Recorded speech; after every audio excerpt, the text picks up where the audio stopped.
Ufa, finalmente! Muito bem, seja bem-vindo ao nosso portal Icoaraci, Vila Sorriso. Obrigado pela sua audiência, pela sua participação com a gente ao longo da semana, ao longo do mês. Todos os dias você que comenta, você que participa conosco aqui, tanto no Facebook quanto no nosso Instagram. Foi o que eu disse que eu ia fazer. Vê se consegue linkar aí, tem no YouTube também. Esqueci de fazer esse link, tem bem aí do lado. Era pra gente fazer o link no YouTube. Consegue fazer no YouTube pra gente também? Bem aí ao lado, se você conseguir, você tente lá. Tá bom? Mas finalmente, depois de alguns minutos de atraso, mas obrigado pela sua paciência, pela sua companhia aí do outro lado. Semana Santa, conforme a gente havia combinado, né? Conforme a gente havia divulgado que a gente iria receber Padre George Jenner, Evangelista França, tá? Eu tô aqui com ele. Deixa eu aproveitar aqui, eu disse que eu vou ler um pedaço só antes dele. Primeiro eu queria agradecer, Padre, a sua presença aqui no Portal Icoaraci Vila Sorriso, aqui no nosso podcast, Semana Santa, semana muito louvável para o povo católico, enfim, para todo mundo, né, que tem sua fé, tem sua religiosidade, né, que aproveita bem aí a Semana Santa. Tá, queria muito agradecer, mas antes disso, deixa eu pegar aqui, eu falei que eu ia ler aqui rapidinho um pouco da biografia dele. Bem resumido, me corrija, por favor, se eu errar alguma coisa, tá? Primeiro, obrigado pela sua presença. Me conte se agora tá dando aula. Boa noite. Como é que tá a sua rotina? Seja bem-vindo, padre. Pode falar à vontade, pode falar alto se quiser. Então, Sua disposição. Para mim muito grande estar aqui com você neste podcast. E para falar de um tema muito significativo para nós nessa semana, sobretudo para nós os católicos que vamos fazer a memória desses acontecimentos salvíficos e fundamentais da nossa fé. Deixa eu aproveitar. Como é que tá o áudio, Puiuca? Tudo certinho dele, meu áudio. Pessoal que tá em casa também, como é que tá o áudio? Tá tudo bacana, tá tudo certo, tudo ok, tudo certinho, tá? Me corrija. Nascido no dia 19 de julho de 1968, no Hospital de Servidores do Estado, no município de Bujaru. De Belém. Belém, é? Belém. Me disseram que é Bujaru aqui, enfim. Não, tá errado. Belém. Batizado no dia 17 de setembro de 68, na Capela de Nossa Senhora do Perpétuo Socorro. Ah, que foi em Bujaru. Agora foi em Bujaru. Recebeu a primeira comunhão no dia 25 de dezembro de 79, na Capela de Nossa Senhora do Livramento, já em Icoaraci. E hoje é paróquia. Recebeu o sacramento da crisma pelas mãos do saudoso Dom Alberto Gaudêncio Ramos em 17 de setembro de 83, na igreja de São João Batista, agora, né? Iniciou sua caminhada estudantil, iniciou sua caminhada estudantil no Jardim de Infância Menino Jesus de São José em 74, em Coraci. Em 1975, cursou a primeira série do Fundamental na Escola Teodora Bentes, em Coraci, permanecendo nesta unidade de ensino até 83, quando concluiu o Fundamental. Já em 84, iniciou os estudos do ensino médio no Colégio Avertano Rocha, permanecendo nesta unidade escolar até 85, tendo pedido transferência para o Colégio Antônio Lemos, em Santa Isabel, isso aqui em 85. Em virtude de seu ingresso no Seminário Menor da Arquidiocese de Belém, Dom Tadeu Proti, concluindo os estudos do ensino médio em 86. Em 87, iniciou no Seminário Maior da Arquidiocese de Belém o curso de Filosofia, concluindo-o no ano de 88. Já em 89, iniciou os estudos teológicos, tendo concluído os mesmos no ano de 92, com a defesa da monografia. Esse é o nome? Monografia. A cruz na teologia paulina e sua influência na teologia latino-americana. Correto? Tá tudo certo, né? Obtendo o conceito 9.5. Cursou metodologia catequética no Instituto Pio XI, Alto da Lapa, em São Paulo, em 91. Em janeiro de 1993, participou do curso de atualização bíblica pelo Centro de Estudos Bíblicos em Araras, no Rio de Janeiro. É extensa a biografia, eu faço muita questão de ler, tá? Bem rápido. Em 25 de março do mesmo ano, foi ordenado diácono da igreja pelas mãos do saudoso também Dom Tadeu Prost, na igreja de Santa Teresinha do Menino Jesus, no bairro do Jurunas, no bairro do Jurunas. Já no dia 3 de dezembro ainda do mesmo ano foi ordenado sacerdote diocesano pelas mãos do então saudoso arcebispo metropolitano Dom Vicente Joaquim Zico, também na igreja de Santa Teresinha do Menino Jesus, no Jurunas. Em 94 foi indicado para Iquaraci, assumindo no dia 4 do mesmo ano a função de pároco na igreja de Nossa Senhora de Fátima da Agulha. Enfim, é extenso, tá? Enfim, ó, tem mais uma parte que eu queria ler também. É licenciado em Ciência da Religião pela Universidade Estadual Vale do Acaraú, concluindo em fevereiro de 2003. Olha o TCC. A morte de Jesus na cruz... A morte de Jesus Cristo na cruz como paradigma para a finitude humana, tendo obtido um conceito de excelência. Gente, enfim, a biografia do Padre Jorge é extensa, é muito grande, e uma pessoa muito bem, claro, com todo respeito aos outros nossos párocos daqui de Iquaraci, Padre Maurício, Padre Adalberto... me corrija, por favor. Padre Everson também. Padre Rangel, enfim. Mas também pela minha proximidade que eu tenho. Foi meu pároco quando eu era coroinha, enfim. Queria muito que você viesse para falar sobre Semana Santa. Para você que está em casa, para você que está nos acompanhando, se você quiser, neste momento, fazer... Mande a sua pergunta. Estamos aqui com uma equipe que está aqui junto à nossa produção. Vai avaliar a sua pergunta. A gente sabe vai poder passar pra gente. Vamos tentar do começo, Padre, Semana Santa, ontem procissão, domingo de Ramos, hein? Essa é uma semana repleta. Muitas pessoas acham, a gente já comentou algumas vezes, que as pessoas acham que o Natal, o nascimento ali, o dia 25 é o ápice, né, do povo católico, mas não é necessariamente. É basicamente a nossa Páscoa, né? A morte, a ressurreição de Jesus Cristo. É importante a gente diferenciar. Mas vamos chegar a isso um pouco mais lá para frente. Padre, no começo de tudo, quero iniciar, como comentei, vamos falar um pouco da vida, paixão, morte e ressurreição. Falando um pouco da vida. De uma forma muito simples, a partir de que momento o mundo inteiro, a população, a humanidade na Terra fica sabendo que o Messias vai chegar? A partir de que momento? Qual foi esse princípio que a gente consegue saber que é chegado, que é divulgado que o Messias vai vir? Seja bem-vindo.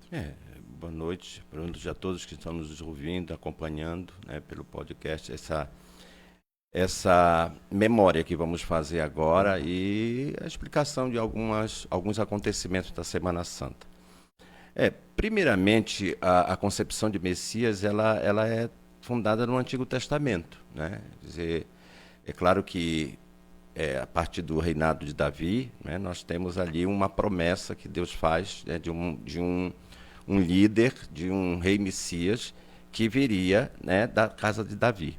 Embora todo o projeto de salvação de Deus contempla já a vinda do Messias, porque já na origem, né, lá no Gênesis, a gente encontra um proto-evangelho lá, né, em que Deus, depois do pecado do homem e da mulher, ele propõe e promete, né, que um descendente da mulher iria exterminar o mal, né? Então, ali já nesse proto-evangelho, como é conhecido esse texto, né, quando Deus sentencia a serpente também, né, por tu teres convencido o homem e a mulher do mal, hastejarás sobre o teu ventre, né? Porém, inimizade entre ti e a mulher, entre a tua descendência e a descendência dela. A descendência da mulher, te esmagará, né, a cabeça e tu lhe ferirás apenas o calcanhar. Aí já é uma promessa.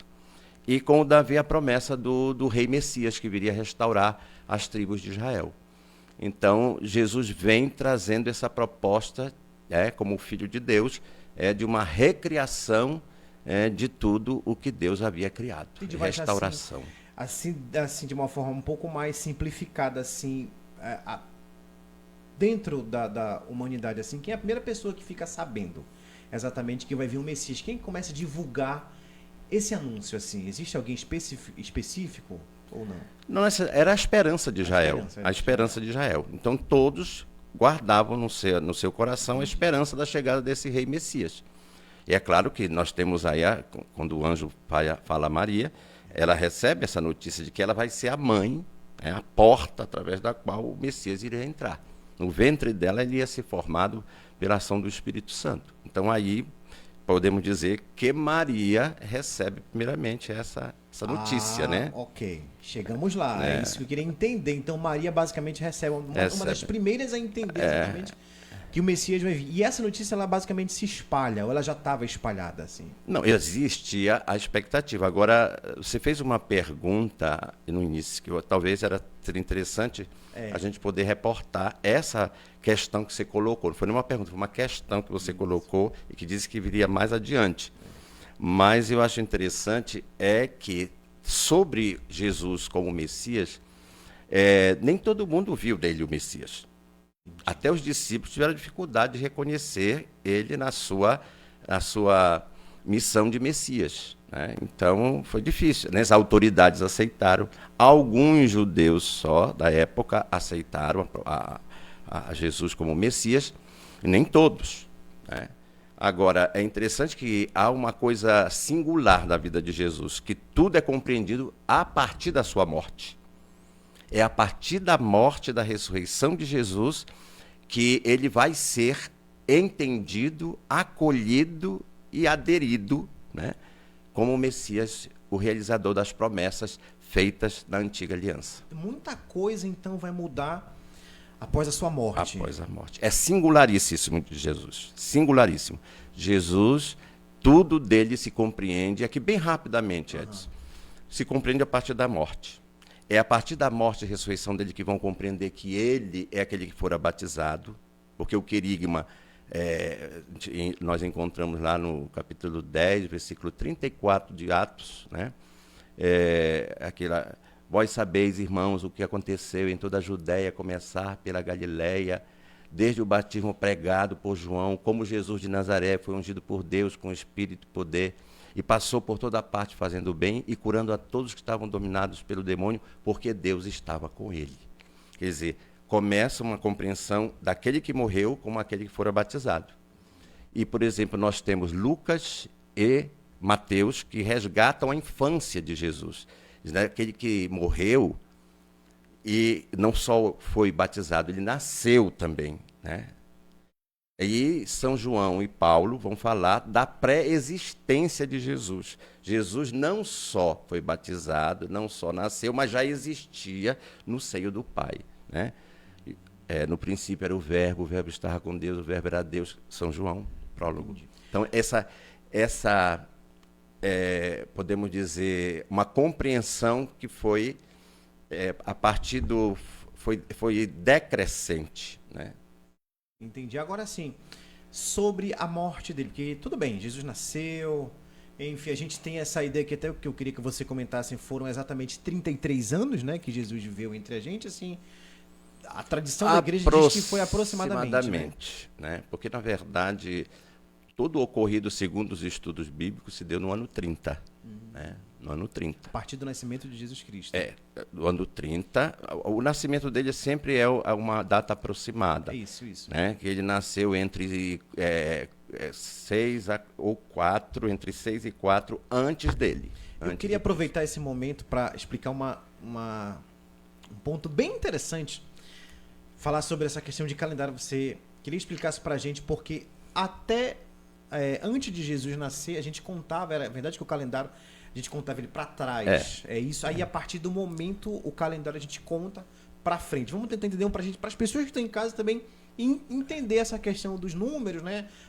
São 10 a partir de Jesus Cristo, 50 depois de Jesus Cristo. Enfim, depois, antes e depois. Jesus na verdade, o centro, né, dessa história, né? Hoje há quem questione, tem gente que questiona que não quer mais usar o termo por causa dessa questão da liberdade religiosa, né? Então muitos não querem, não contam mais assim antes de Cristo, depois de Cristo, mas antes da era comum e depois da era comum, né? Para significar, mas Jesus sempre permanece como aquele diríamos assim, o fim de uma história da antiga e o início de uma nova, né? Jesus é o centro, né? Tanto da antiga história como da história que segue depois dele. Então, ele continua sendo o centro. Entendi. Agora sim, falando um pouco Até mesmo, sobre... até mesmo porque quem elaborou o calendário todo é o cristão, né? Sim, sim. Interessante. Dionísio Pequeno. Sobre a morte de Jesus Cristo. A gente possa ser que até eu vá lá na frente, volte para trás, enfim, eu quero conversar de tudo um pouco. Uhum. Jesus nasceu, enfim, o primeiro milagre de Jesus foi transformar a água para o vinho, enfim. Segundo São João. Segundo São João. Porque esse episódio só se encontra no Evangelho de João. Bodas de Caná. Sim. Quer dizer, é do estilo literário de João. Entendi. Agora, sobre a morte de Jesus, assim, só ele sabia que ele ia morrer, padre? Ou não, e depois ele chega e conta para todo mundo, assim. Isso foi um impacto muito grande, né? Na verdade, Jesus sabia que um dia a vida dele teria um fim. Sim. Isso, como a questão biológica, é uma questão da natureza humana. E Deus compartilhou conosco dessa nossa condição humana. Ele quis compartilhar conosco. Embora Jesus é tão singular também, porque só nele nós podemos entender um ser humano com duas naturezas, né? A natureza divina e a natureza humana. Tanto que é só numa pessoa, e nele elas não estão justapostas. Jesus, quanto mais humano, mais divino. Quanto mais divino, mais humano. Deus é assim, né?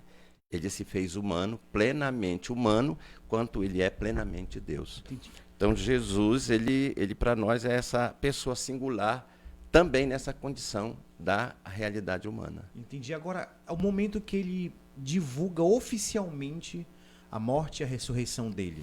Sim, essa questão da morte, Jesus tem uma compreensão de que ele terá um fim. Sim. E as posturas que ele tomou, né, ao longo da sua vida, né, Deus, ele veio mostrar o amor de Deus. As pessoas dizem, Jesus morreu para nos salvar. Sem dúvida alguma, isso é inegável. Agora, o que foi que ele demonstrou com a sua morte? Que Deus nos ama de tal modo que experimentou também a nossa realidade mais dura e cruel, que é a realidade da morte. Quer dizer, ele demonstrou o amor de Deus a todo instante. Por que ele foi condenado? Porque não aceitaram a proposta dele de vida plena para todos. Quem o condenou? Condenou porque ele ameaçava as estruturas do tempo também, não só as civis, como também as religiosas, que muitas vezes tornava o mandamento de Deus mais um estator de morte e de um legalismo tamanho que, na verdade, incomodou muita gente quando Jesus começou a reinterpretar a lei dentro da perspectiva e da ótica do amor divino. Deixa eu aproveitar aqui, quem está acompanhando comigo, pode comentar, faço questão de falar o seu nome que está aí do outro lado, mande a sua pergunta, pegue o link da nossa live aí, do nosso podcast, coloque nos grupos, fique à vontade mesmo para você compartilhar quantas vezes você quiser. Eu vou até compartilhar agora aqui também nos grupos, se você tiver alguma pergunta. E vou fazer questão também de falar o nome de vocês que estão aí acompanhando. Mande a sua cidade, tá? Faço mesmo questão, muita questão. Agora vamos falar sobre os apóstolos. Vamos falar 12 apóstolos, né? Entre eles temos um traidor, vamos dizer assim.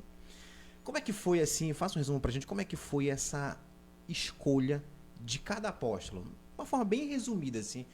Ele soube escolher exatamente cada apóstolo dele pensadamente, não foi, padre?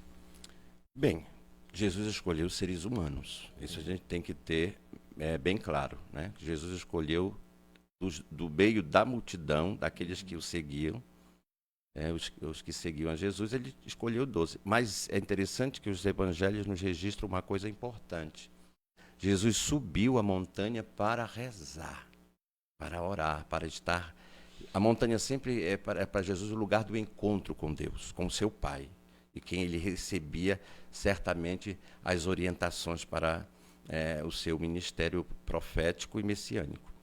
Então, antes de escolher os 12, Jesus sobe a montanha e reza. Quando ele desce, ele escolhe os 12. Após esse momento de oração. Após esse momento de oração. Sozinho. Sozinho, medita. Foi sozinho. Sozinho. E ele volta e escolhe os 12. Né? E na escolha dos 12, ele não escolheu os melhores e os perfeitos, mas escolheu aqueles que ele quis. Inclusive, o texto diz isso muito claro do Evangelho. Ele escolheu aqueles que ele quis. Aqueles que ele quis. Não foi indicação Não de ninguém. foi indicação, não houve uma indicação política, Sim, na verdade. sim. Né? Jesus foi muito livre, porque Deus é livre, muito livre na escolha. E é claro que ele não escolheu os perfeitos, nem os melhores, mas escolheu aqueles que ele quis. E é claro que no meio tinha os apóstolos, cada um com a sua subjetividade, sua individualidade, com as suas fraquezas, com as suas perspectivas, tanto que no meio do grupo tinha não só o traidor, aquele que nega, mas também aqueles que queriam os primeiros lugares, como os filhos de Zebedeu, né? Entendi. Que queriam os primeiros lugares. E aí um fato interessante aqui, um dado interessante, é que eles pedem sentar-se um à direita e à esquerda de Jesus quando ele estivesse no reinado.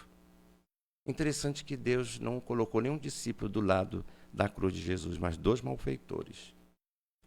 Um à direita e um à esquerda.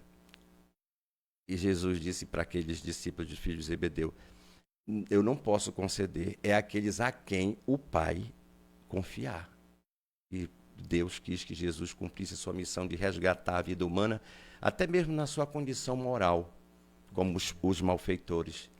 Jesus morre do lado de 2 malfeitores, porque ele cumpre a missão que o Pai lhe confiou. Eu acho muito interessante o momento, eu acho forte também esse momento, em relação aos discípulos.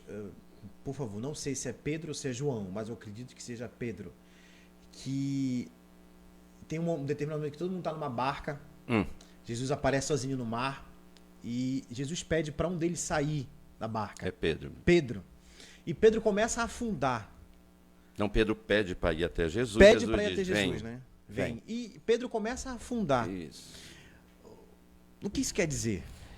A gente tem que interpretar sempre o Evangelho dentro daquilo que as primeiras comunidades cristãs compreendiam. Entendi. Né? Porque, na verdade, o registro evangélico é um registro das comunidades cristãs.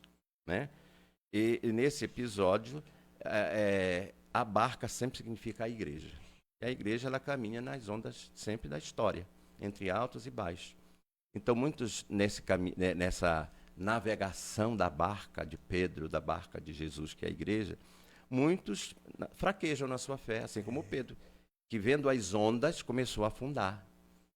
E ele grita, Senhor, salva-me. E Jesus toma eles, homem de pouca fé. Então, a fé, ela não combina com covardia. A fé não combina com medo e com pavor. A fé, ela é um ato de coragem. Entendi. Então, Jesus diz isso para Pedro. E como disse ontem para Pedro, diz hoje também para nós, né? Agora, falasse um pouco sobre milagre. Milagres de Jesus, como a gente estava começando agora há pouco, o primeiro milagre dele. Né? Segundo o evangelho o primeiro milagre de... João. João, né? Que primeiro foi sinal. Num casamento, em Caná. Maria fez a intercessão junto a Jesus para que transforme, né, a água em vinho. E esse momento de intercessão ali, de mãe para filho, é muito forte, padre. Fala um pouco sobre esse momento. É interessante. Jesus diz, mãe, eu posso não estar pronto. Não chegou a minha hora. Não chegou a minha hora. Até mesmo porque São João, a hora em São João tem um significado, esse advérbio é muito interessante, porque tem um significado muito profundo, porque Jesus lá no final vai dizer, é chegada a hora, Pai, glorifica o teu filho para que o teu filho te glorifique a ti. Então, a hora de Jesus é a hora da cruz, e a hora da cruz para São João é a hora da glória. É quando Jesus manifesta a glória de Deus, porque na hora a situação mais cruel e mais limite do ser humano, que é a morte, só Deus é que pode transpô-la. Só Deus transpõe a morte. O ser humano em si não transpõe. Então, Jesus indo à morte, ele revela o que é o ser humano. E ressurgindo dos mortos, ele revela quem é Deus. O ser humano mata e morre. Mas Deus, ele torna a vida a florescer e a ressuscitar. Aí, a partir desse momento do milagre, muita coisa também muda, né? Mas quanto à relação do milagre, da da intercessão de Maria, é interessante porque ali Maria, ela se mostra uma mulher solidária, porque você imagina numa festa acabar aquilo que causa alegria. Maria, nesse instante, então, se solidariza com os noivos, né? A solidariedade de Maria e, ao mesmo tempo, a intercessão dela. Então, a intercessão e solidariedade estão tudo caminham juntas. A solidariedade com os noivos e a intercessão para com a humanidade. Quer dizer, o vinho sempre é o símbolo da alegria. A gente até brinca, né? Eram 6 talhas de pedra. 6 talhas. Contendo cada uma 100 litros. São 6 com 100 litros, dão 600 litros de vinho. Essa abundância de vinho significa a abundância da alegria que Jesus quer oferecer à humanidade, porque ele é o verdadeiro esposo da humanidade. É ele quem realiza o casamento entre Deus e a humanidade. Então, ele é o esposo da humanidade. Então, é ele que promove a alegria abundante para toda a humanidade. Entendi. E, minha produção, pega um copo de água pro padre, por favor. Pega, por favor. Você que está do outro lado, muito obrigado pela sua audiência. Deixa eu ler o nome do pessoal que está aqui. E produção, e também depois você ajeita aqui a nossa televisão, que deu um erro aqui, ficou paradinho aí. Você quer alguma coisa, padre? Não? Ah, tá. Vamos aqui. Vamos produzir, a nossa equipe produziu algumas perguntas bem interessantes aqui. Já divulguei nos grupos, tá? Pegue o link, divulgue. Deixa eu divulgar mais um pouquinho aqui também. Ah, tá. O pessoal tá aqui junto comigo também. Deixa eu pegar aqui quem tá na nossa transmissão.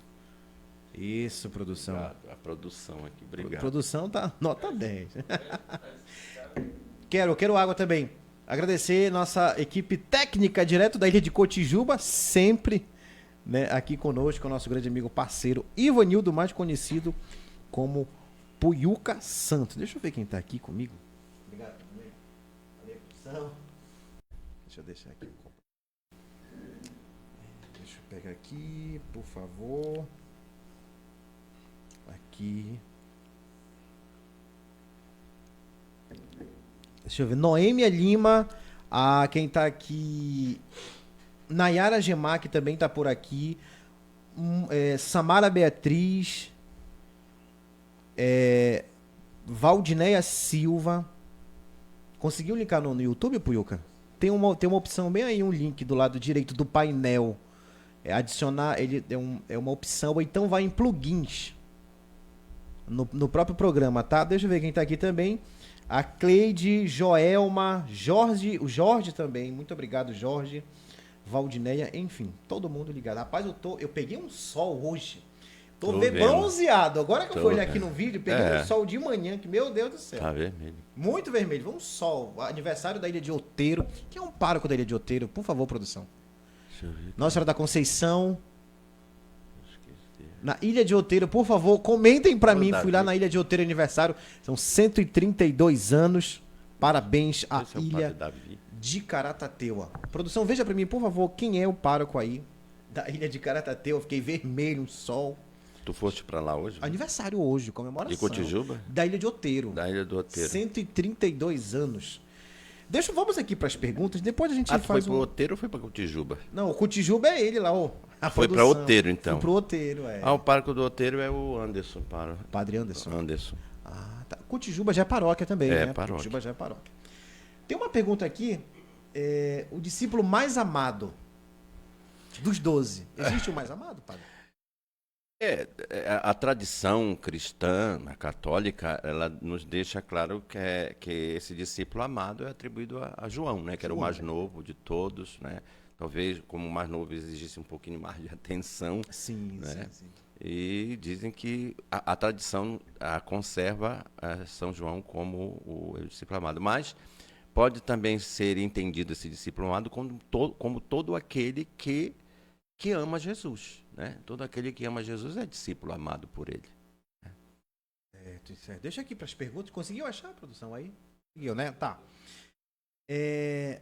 As nossas perguntas fiz aqui. Tem 2 folhas de perguntas. Eu vi muitas perguntas aí. Nós estamos na Semana Santa, né? Então Santa. A gente procurar entender, né, essa... Ontem foi Domingo de Ramos. Domingo de Ramos e da Paixão. Da Paixão. E da Paixão. Domingo de Ramos, o momento em que Jesus entra... Como é o nome da cidade? Jerusalém? Jerusalém. Jerusalém. E os ramos tem um símbolo também, né, padre? Fala pra gente sobre esse simbolismo aí. Na verdade, os ramos, eles revelam para nós, é significativo do martírio, né? Para nós é uma simbologia que indica o martírio. Agora, os ramos era uma forma que eles encontraram para aclamar Jesus. Agora, o que é mais interessante é que o Messias que eles aguardavam era dentro de uma perspectiva um tanto violenta, né? Eles achavam que o Messias que viria iria destronar o imperador romano, né? E tirar essa subserviência de Israel da comunidade de Israel ao Império Romano. Então, eles esperavam um Messias que não viria assim trazer paz. Então, eles vão se decepcionar um pouquinho com isso. Por isso que é interessante, quando o profeta o profeta Zacarias, ele diz que vai vir o Messias, né? Vai entrar, vai trazer a paz, mas ele vem montado num jumento. O que não era comum, o que não é comum. Porque um rei que entrava para tomar posse de territórios conquistados, ele sempre entrava com uma mula ou num cavalo. E nunca o jumento era uma montaria de pessoas simples e pobres do povo. E Jesus não vem montado num cavalo nem numa mula, ele vem num jumento. Para dizer que o reino dele não é um reino de violência, mas é um reino de paz. Entendi. E eles esperavam um Messias que viria a submeter, né, o Império Romano. Outra coisa, quando coloca o manto sobre o jumento, os discípulos colocam, significa que os discípulos aceitam o messianismo de Jesus, como que vem estabelecer de uma outra maneira. Eles aceitam o messianismo de Jesus. Quando o povo coloca suas roupas para Jesus passar por cima, ele revela a subserviência a um império que mata, que domina pela violência, pela guerra. E quando Jesus, então, entrega, a multidão não vai mais se aclamar com ramos. A multidão vai gritar, crucifica-o, crucifica-o. Assim, agora sobre Semana Santa. Quero falar de vários assuntos aqui. Semana Santa. Semana Santa basicamente se inicia no Domingo de Ramos. A Semana Santa no Domingo de Ramos. E vamos falar sobre os momentos que acontecem dentro do contexto da Semana Santa. Tá. Do domingo até o domingo de Páscoa. A igreja ela tem um ciclo anual de celebrações que nós iniciamos no primeiro domingo do Advento. Mas o centro do ano litúrgico da igreja é a Semana Santa. E no coração da Semana Santa nós temos o Sagrado Tríduo do Senhor crucificado, sepultado e ressuscitado. Quer dizer, a Semana Santa é uma semana especial dentro do calendário litúrgico, mas no coração da Semana Santa está o Tríduo Pascal. O Tríduo Pascal é, eu diria, um domingo bastante prolongado, porque é uma única ação litúrgica, é um único ato de culto, que começa na quinta e se encerra na vigília da Páscoa, no sábado à noite. Recentemente eu fiz um casamento, fui bater foto, né, de um casamento, por sinal evangélico. Nunca vi, não sei se você já viu algum casamento que você fez, achei muito simbólico mesmo. Dentro do ritual lá, né, da cerimônia, achei interessante, eles foi usado o momento do lava-pés dentro de um casamento. Aquele momento de servir ao outro. Pelo menos eu achei muito bonito naquele momento do casal. Naquele momento é interessante, porque eu acredito que o lava-pés, eu acho que é o serviço. Esse momento de servir um ao outro. Então, cara, Edson, achei muito, mas muito bonito. E o lava-pés é um momento dentro da Semana Santa, né, padre? Eu acho interessante, na minha opinião. O lava-pés, ele está dentro da cerimônia da ceia do Senhor. Isso. Como um gesto simbólico. Eu posso tocar alguma coisa sobre isso, né? Pode. Fique à vontade. Porque, na verdade, você vê que na liturgia da quinta-feira, que é o dia da instituição da Eucaristia e a ceia de Jesus, nós não lemos a narrativa da instituição que nós encontramos, da instituição da Eucaristia, como nós encontramos nos evangelhos sinóticos, Mateus, Marcos e Lucas. Vocês perceberam que o evangelho não é lido aquele em que Jesus toma o pão, não é esse. nós lemos o relato de São João. Na quinta-feira. Na quinta-feira. Que é justamente a celebração da ceia. Que fala lá nesse evangelho que Jesus tomou a bacia com água, cingiu os rins, baixou, foi lavar os pés dos discípulos. Está lá dizendo isso. E ele diz, como eu fiz, vocês façam também. Por que nós não lemos aquele momento que Jesus diz, este é o meu cálice, esse é o meu corpo, o pão, tomai. Pegou o vinho e disse, no cálice, disse, isto é o meu sangue, fazer isto em memória de mim. Nós não rezamos esses evangelhos. Nós lemos o evangelho de São João, que nos dá esse detalhe, que ele não recorda a ceia com a instituição do pão e do vinho como corpo e sangue do Senhor. João não tem esse relato. João conservou na sua tradição a cerimônia que Jesus faz do lava-pés. É um detalhe que não aparece nos 3 evangelhos, só no São João. Só no João. Ele quis dizer que a Eucaristia não é só missa.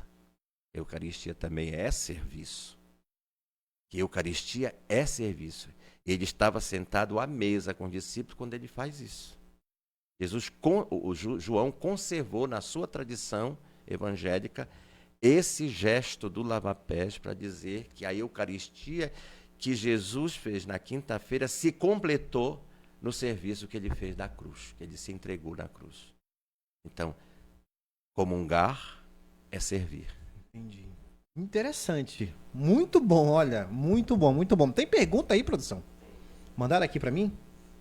Deixa eu ver se chegou aqui perguntas. Não tá chegando aqui no WhatsApp. Chegou aqui? Ah, tá. Tem perguntas aqui direto na live. Vamos ver aqui. Aqui na live. Deixa eu ver.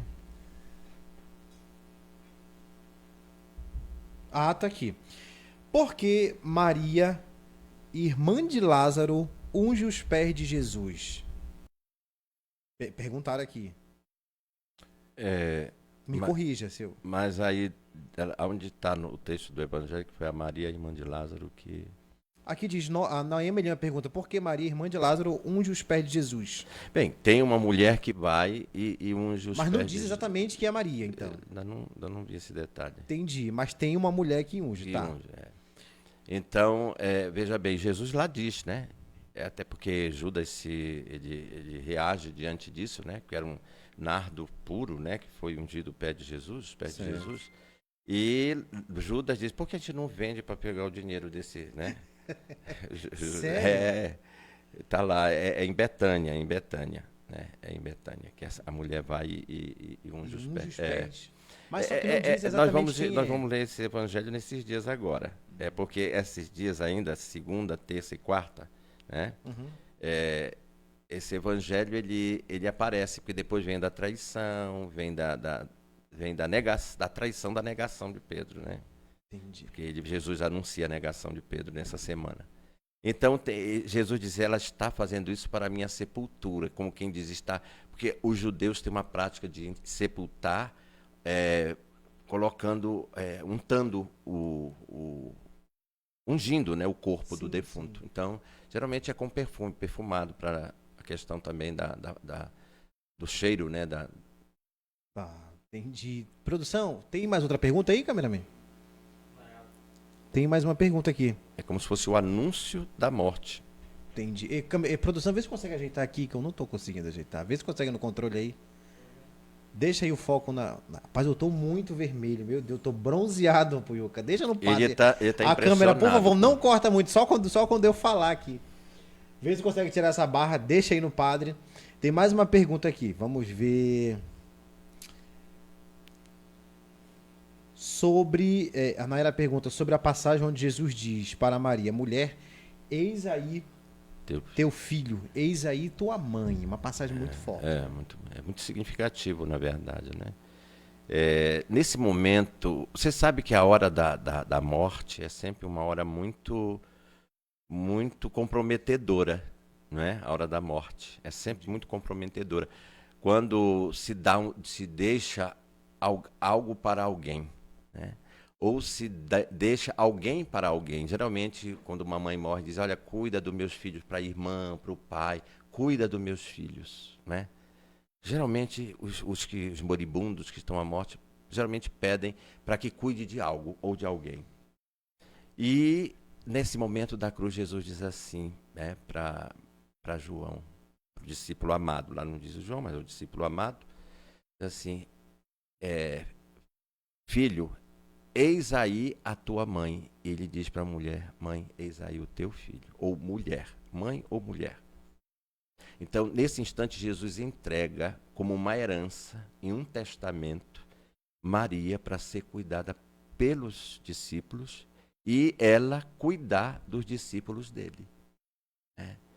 Dizer, sabendo que ele não estaria mais fisicamente aqui, ele deixa a mãe dele aos cuidados do discípulo que ele amava.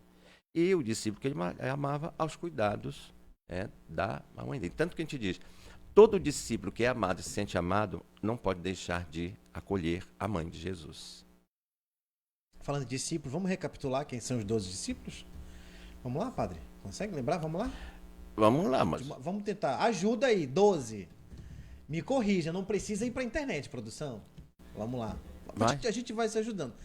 Vai lá. Vamos lá, bora ver. Eu vou começar. Vamos lá. Vai. Eu vou passar vergonha. Pedro, João, Mateus. Tem Tomé. Aí tem Judas. Aí tem os irmãos lá, que são... Quem são os irmãos? Aí tem Tiago e João. Tiago e João. Já foi 8. O outro Tiago. Tem outro Tiago, são 2 Tiago. Outro Tiago. Aí tem mais um. Tem mais, porque tu só contou agora. Tem mais, né? Bartolomeu também, mais um discípulo. Mais um, mais 3. Quem é a produção? Simão Pedro, já falei. Simão. Quem mais, produção? Judas, tu colocou Judas? Já botei Judas? Felipe. 12. Tadeu também? Tem o Judas Iscariotes e o outro Judas. São 2 Judas. Olha, interessante. Então, são 2 Tiagos, 2 Judas. Judas Iscariotes e Tadeu. E Tadeu. Enfim, Mateus também. Dos 12, vamos falar do traidor? Peraí, eu vou espirrar aqui. Por que te interessa tanto o traidor? Não, porque não é que me interesse tanto o traidor. Eu até postei no meu status esses dias. Deixa eu ver, tá até a frase aqui. Eu bati o print aqui. Tá aqui. Pedro era explosivo, mas não era perigoso. O perigo estava em Judas, que sorria e beijava no rosto. Concorda com essa frase? Interessante. São opiniões, né? Opiniões que as pessoas têm. Na verdade, olha, a traição ela é uma questão muito séria dentro da condição humana. Mas naquele momento não era só de Judas, né? Mas naquele momento da traição, foi por dinheiro exatamente?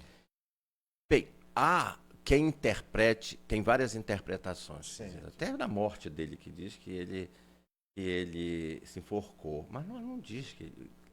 Interessante, deixa eu lhe cortar aqui. Eu acho interessante. Eu fiquei sabendo de um dos relatos que dizem que Judas se enforca primeiro para morrer primeiro que Jesus e chegar no céu. Isso as pessoas contam.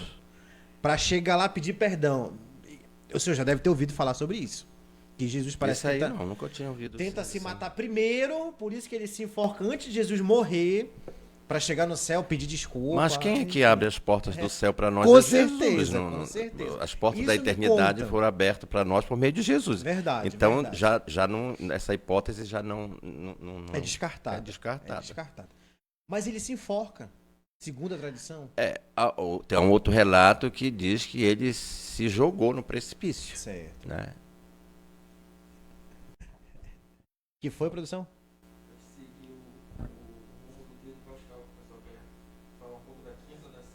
Boa, muito bem lembrado. Tá, vamos lá. Semana Santa. Gostei, produção. Até fiz aqui, tudo aqui, ó. A perguntinha também aqui. Para pra sexta. Mas deixa eu logo aqui para meu roteiro. Como o senhor explicaria de forma concisa o significado de cada dia da Semana Santa? Domingo de Ramos, Quinta-feira Santa, Sexta-feira Santa, Sábado de Aleluia e Domingo Pascal. Falamos da quinta-feira e agora vem a sexta-feira. Falamos do Domingo de Ramos, falamos da quinta-feira, que tem a missa da Santa Ceia, e vamos para Sexta-feira Santa. Sexta-feira Santa, eu aprendi que sexta-feira é o único dia do ano inteiro que em lugar nenhum se celebra missa, padre. Não se renova o sacrifício. Muitas pessoas não sabem. Mas não, em canto nenhum, do mundo inteiro, não se celebra missa em canto nenhum. E também tem muita gente que não sabe que nós iniciamos a celebração na quinta, mas nós não concluímos, porque ela começa. O coração da Semana Santa é o Sagrado Tríduo Pascal. Né? Porque, veja bem, até quando vai a quaresma? Até quando vai a quaresma? Agora eu te faço uma pergunta. Até quando vai a quaresma? A quaresma vai até o Domingo de Ramos? Não. Vai até a tarde de quinta-feira. A tarde? Com a tarde, com a celebração da Ceia do Senhor, que ela é vespertina, né? A quaresma termina nessa tarde, quando se inicia a celebração da Ceia do Senhor. Tanto que esses dias ainda vamos usar roxo. Até quinta-feira. Até quinta de manhã, tardezinha, já começa a liturgia, que a igreja nos pede para usar o branco, né? Porque é uma celebração solene, é a Páscoa da Ceia. Na verdade, a gente pode dizer que é a Páscoa da Ceia, a Páscoa da Cruz e a Páscoa da Vida. Né? A Páscoa da Ceia é a quinta-feira, que se inicia a celebração, onde tem a cerimônia do lava-pés, né? E depois a liturgia não termina com bênção final. A sexta-feira também não começa em nome do Pai, começa com a oração. Aí a gente senta o padre entra, se prostra no chão, ele sobe ao presbitério, vai à cadeira e de lá ele faz a oração. Depois dessa oração, senta-se para ouvir os relatos, né, do servo sofredor e depois a narrativa da paixão. Em algumas igrejas se celebra, se faz a procissão do Senhor morto, né, depois da adoração da cruz e da comunhão com as espécies eucarísticas que sobraram da quinta-feira, porque não há renovação do sacrifício do Senhor. A igreja está toda desnudada, o altar está desnudado, só é colocado um corporal sobre o altar para as espécies eucarísticas que vêm para dar comunhão ao povo. Depois, onde as paróquias que têm a procissão do Senhor morto, quando volta à igreja, o padre só dá uma bênção sobre o povo. Não tem bênção final. O padre não vai dizer, abençoe o Deus Todo-Poderoso, Pai, Filho, não tem. É bom diferenciar a bênção final, bênção sobre o povo. E oração sobre o povo. Tá? É uma oração, não é nem a bênção sobre o povo, é uma oração sobre o povo. Tá? E que a celebração não terminou ainda. Ceia, cruz, porque ele antecipa na ceia o que ele vai realizar na cruz. Tanto que ele celebra a ceia dos judeus e nesta ceia Jesus faz a ceia dele com os discípulos, onde ele coloca tudo o que ele vai viver como realidade aqui nas espécies do pão e do vinho. Isto é meu corpo, isto é meu sangue. É o corpo que vai ser entregue, é o sangue que vai ser derramado na cruz. Termina a liturgia da sexta-feira, a igreja vai então viver o dia da sepultura do Senhor. As pessoas têm o costume de dizer que sábado é o sábado de aleluia. Não existe sábado de aleluia, só existe domingo de aleluia. Vamos tentar entender. Não existe sábado de aleluia. Existe o sábado domingo. santo. Entendi. O sábado é santo, como a quinta é santa, a sexta é santa, o sábado é santo. Domingo de aleluia, porque você sabe o que quer dizer aleluia. Aleluia. Aleluia. Aleluia. Quer dizer, louvai ao Senhor. Porque Iá é uma abreviatura do nome divino. Iavé. Como não se podia pronunciar o nome de Deus, não se pode pronunciar esse nome na tradição judaica.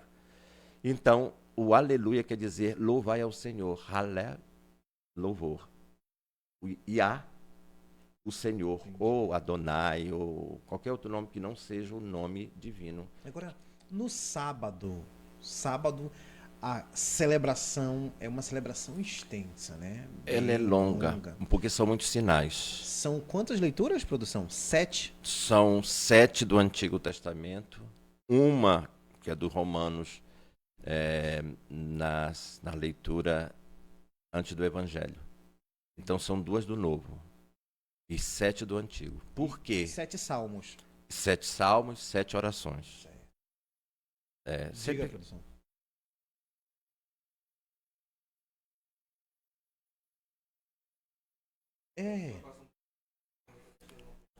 Pode ou não pode comer carne vermelha? Porque todo mundo vai pro peixe, todo mundo vai pro camarão. Enfim, é uma tradição também, né, padre? Tem porque a igreja ela catequizou nesse sentido, né? Agora, era uma catequese, não é tanto pieguismo, entendeu? Não se pode transformar a sexta-feira numa ação piega, né? Dizer, eu tenho que comer isso. Geralmente o jejum é para a gente também se mortificar, né? Mas, ao mesmo tempo, o jejum é também para uma prática de caridade. Você deixa de comer algo mais barato para comer uma coisa mais caro, isso até é desproporcional. Né? Por exemplo, se aumenta o peixe, aumenta o frango, aumenta tudo o que é de comida na Semana Santa, porque o comércio quer ganhar.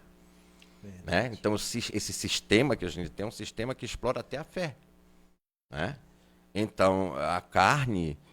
até para lembrar que a carne de Jesus foi a carne dele que foi batida, que foi surrada. Existe uma relação. Agora, como o Papa disse, a gente alimentar a lógica, né, do mercado financeiro, também eu acho que é uma violência contra Jesus. Né? É uma violência. Quer dizer, se o mercado aproveita da Semana Santa para explorar, né, para ganhar, para lucrar, eu não sei o que é maior e menor pecado. Qual é o maior ou menor pecado? Se é comer a carne ou ser conivente com o sistema financeiro. Né? Voltando, tem mais alguma pergunta, produção?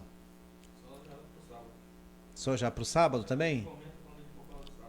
Do sábado. Continuando sobre o sábado, enquanto o padre vai falando para aquela câmera bem ali. E, produção, bem aqui na câmera, tem um botãozinho bem ali para tirar o foco, por favor. Bem em cima aí, que apareceu para mim agora. Bem em cima aí da lente, por favor. Tem um botãozinho, você sabe qual é.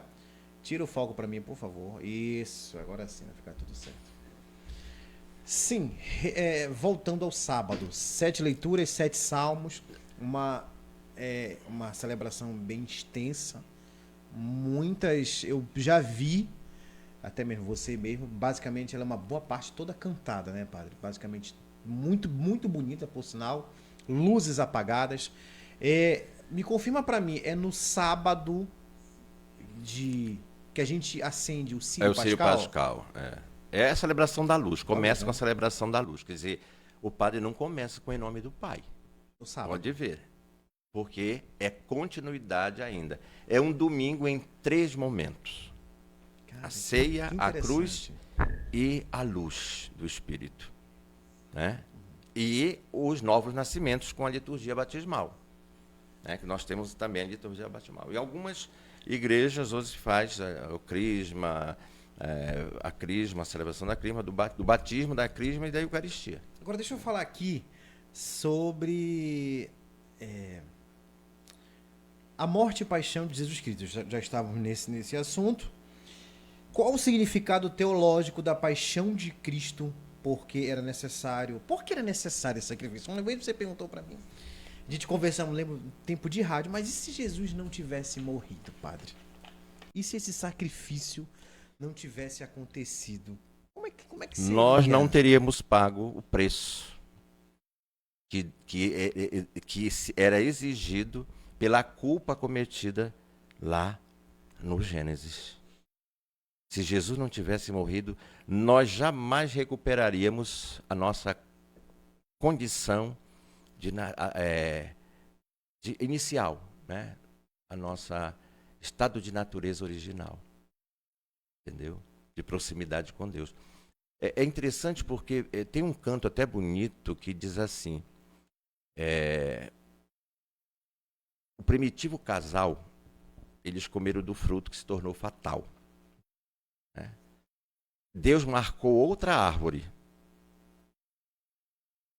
Em alguma floresta do mundo ele marcou da onde saiu a cruz de Jesus. Então, o fruto agora é outro. Se esse fruto que o homem e a mulher comeram, que foi fatal para eles no paraíso, e veio o pecado e a morte junto, agora era preciso que outro homem pudesse trazer, outro ser humano pudesse trazer essa graça de volta. Então, a árvore, agora a nova árvore, é a cruz de Jesus. O fruto está pendido lá. E do lado dele sai sangue e água, diz São João. Esse é o fruto dos sacramentos que nos santificam e nos dão graça e vida. No paraíso, pecado e morte. Na cruz, a árvore, que é a cruz, é graça e vida. Esse é o fruto que agora a gente toma, que a gente bebe, que a gente come e nos limpa e nos salva. Assim, abri um parêntese aqui na minha cabeça. Produção, vamos tentar entender as coisas. Queria tocar também nesse assunto. Esse é o sentido teológico. Teológico, né? Mas assim, muita coisa acontece a partir do momento que Jesus morre. Não sei se tem a ver o que eu vou lhe perguntar. O pessoal de casa também, pode ser que tenha essa dúvida. Vamos voltar um pouquinho lá atrás. Provavelmente não, tenho certeza que eram momentos totalmente diferentes. Que era aquele momento de Noé. Noé vem, enfim, acontece o dilúvio. Até então, pelo menos o que eu entendo, só fica existindo só a família de Noé e os animais dentro de uma barca. Até então, o que a gente vê nos filmes, que acontece um dilúvio. Uma dizimação. Da humanidade. Então, são momentos diferentes, porque Jesus vem, suponhamos, para trazer também a paz, para dar uma diferenciada ali, enfim, mas são momentos assim próximos, assim, esse momento, mas são símbolos, acho que através assim, acho que como é que eu posso te falar? São momentos diferentes, mas de simbolias também diferentes, não é? Explica pra gente. Na verdade, Jesus realiza todas as profecias e toda a história antiga se recapitula nele. Porque assim, por que eu estou perguntando isso? Porque no momento de Jesus também eram momentos difíceis. Eu acredito assim. E também para a humanidade. No momento de Noé também eram momentos difíceis, mas são momentos diferentes, né? São etapas da história em períodos diferentes. Agora é interessante que Noé, a gente entende a história de Noé como o batismo para nós, né? Assim como pelas águas, o sentido é das águas. Assim como pelas águas Deus purificou a humanidade, também, lá no início, quando ele criou, existiam as águas e o Espírito dele pairava sobre as águas. E ele cria tudo a partir daí. O Espírito dele pairando sobre as águas. Aqui ele cria. E aqui, com novas águas, ele recria a humanidade. Ele refaz a humanidade. Pode ver que na bênção da água tem 7 águas que a gente recorda. 7 águas. A água da criação, a água do dilúvio, a água do êxodo, por onde passa Moisés, a água do Rio Jordão, a água do Rio Jordão, a água do batismo, a água de Jesus e a água do Espírito. Interessante. São 7 águas. E dentro dessa aí que você falou, tem a de Noé, né? Tem a bênção da... Lembra que na nossa liturgia que a gente fazia, entravam 7 jovens com os cântaros, com água e depositavam na ponte batismal? Sim. Aquilo é quando eu estou cantando, no princípio, o teu Espírito sobre as águas a pairar. Entra para significar que aquela água é a água da criação. Até a gente chegar na água de Cristo e do seu Espírito, que purifica a humanidade. Que é justamente essa água do batismo que a vigília nos dá, com a imersão do círio na água, fecundando a água para batizar os catecúmenos nessa noite e dar a eles a vida nova, que vem justamente pela cruz de Jesus, pelo sacrifício de Jesus. Mais uma pergunta aqui, vamos tentar entender. quais lições podemos extrair dos personagens que acompanharam Jesus em seus momentos finais? Maria, os discípulos, Pilatos, tem diversos personagens, né, padre? Então, o que a gente pode entender um Bem, eu pouco só sobre não, esses personagens, tá? de Pilatos a gente tira muita coisa não, né? Certo. Pilatos porque ele lava a mão. Quem lava a mão não quer se comprometer, né? Essa água aí ninguém deve tocar, que é a água da indiferença, a água da omissão, a água da rejeição. Essa água a gente não pode nem Porque tocar. não é Pilatos que fica na dúvida e pergunta, pô, mas por que crucifica ele que eu não vejo pecado nele? É ele? Mas aí ele foi advertido também, porque se ele não condenasse, quem condenaria ele seria o imperador romano. Ah, entendi. É. Ele tem um superior. Ele era o procurador romano. Entendi. Então, com certeza, se ele deixasse criar uma revolução, uma insurreição na Palestina naquela época, o sangue dele queria escorrer. Por isso que ele quer logo abafar essa insurreição. Ele está ali para isso, para não deixar nenhuma insurreição acontecer. Porque o Império Romano quer tirar o dele da reta ele ali. quer sair dali sem se comprometer. Porque o que foi que as autoridades religiosas disseram para Pilatos? Se soltas esse homem, não és amigo de César. Então ali ele se viu entre a cruz e a espada. Eu acho que nem a cruz e a espada, entre a espada e César. Entendi. E os outros personagens, assim? Por exemplo, João, o discípulo que conservou um sentimento muito forte pelo seu mestre. Maria, a mãe fiel, que vai até o fim. E as mulheres que assistiam, mesmo vendo de longe, é bonito o relato que a gente, se não me engano, é o Evangelho de Marcos, diz assim, essas mulheres são as que eu chamo até as mulheres dos 3 S's. Não é saneamento, segurança e saúde, não. Não é dentro da compreensão política. Quem são essas mulheres dos 3 S's? As que serviam, seguiam e subiram com Jesus até Jerusalém. Serviam, seguiam e subiram. As mulheres dos 3 S. E Maria?